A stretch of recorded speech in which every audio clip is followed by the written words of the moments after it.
রাতের শেষ প্রহর তেল আবিবের সামরিক সদর দপ্তরে লাল রঙের একটি ফাইল টেবিলে আছড়ে পড়ল, যেন এক অদৃশ্য বিস্ফোরণ। ফাইলে ছিল বেশ কিছু সংখ্যা, কিন্তু সেই সংখ্যাগুলো যেন গোটা সেনাবাহিনীকে কাঁপিয়ে দেওয়ার মতো ভয়াবহ। 50 জন সেনার আত্মহত্যা, 279 জনের আত্মহত্যা চেষ্টা। আধুনিক সামরিক ইতিহাসে এমন ভয়ঙ্কর গ্রাফ খুব কমই দেখা গেছে। নেসেটের রিসার্চ অ্যান্ড ইনফরমেশন সেন্টারের গোপন প্রতিবেদনটি প্রকাশ পেতেই পুরো দুনিয়া জুড়ে চাঞ্চল্য ছড়িয়ে পড়ে। 2024 সালের মার্চ থেকে নভেম্বরের যুদ্ধঘন পরিবেশে যে অস্বস্তির গন্ধ ভাসছিল, তার উৎস যেন হঠাৎ উন্মুক্ত হয়ে গেল।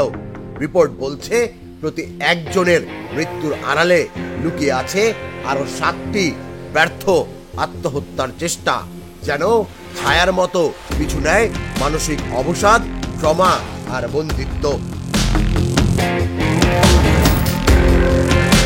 কিন্তু সবচেয়ে ভয়ের তথ্য ছিল অন্য জায়গায়। 2024 সালে আত্মহত্যাকারীদের 78% ছিলেন সক্রিয় যুদ্ধ সেনা, যেখানে আগে এই সংখ্যা ছিল অর্ধেকেরও কম। বিশ্লেষকদের ভাষায় এটি কোনো সাধারণ পরিসংখ্যান নয়, বরং এটি এক সামরিক মহাবিপর্যয়ের সংকেত। সবকিছুর কেন্দ্রবিন্দু 2023 সালের 7 অক্টোবর হামাসের হামলার পর গাজায় যে বিপুল রিজার্ভ বাহিনী সমাবেশ করানো হয়েছিল, সেই মুহূর্ত থেকেই ভাঙতে শুরু করে অসংখ্য সৈন্যের মানসিক বলয়। রণক্ষেত্রে দেখা সহিংসতা তাদের ভেতরে ভেতরে গড়ে তোলে অদৃশ্য ক্ষতের চিহ্ন। অফিসিয়াল নথি যতটা জানায়, গোপন রিপোর্ট তার চেয়েও ভয়ঙ্কর।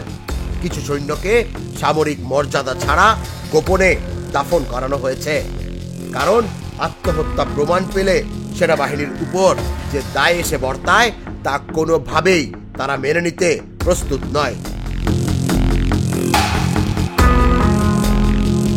যুদ্ধের আগুন গাজাকে পুড়িয়ে দিচ্ছে, আর মানসিক আগুন জ্বলছে ইসরায়েলি সেনাদের ভেতরেই।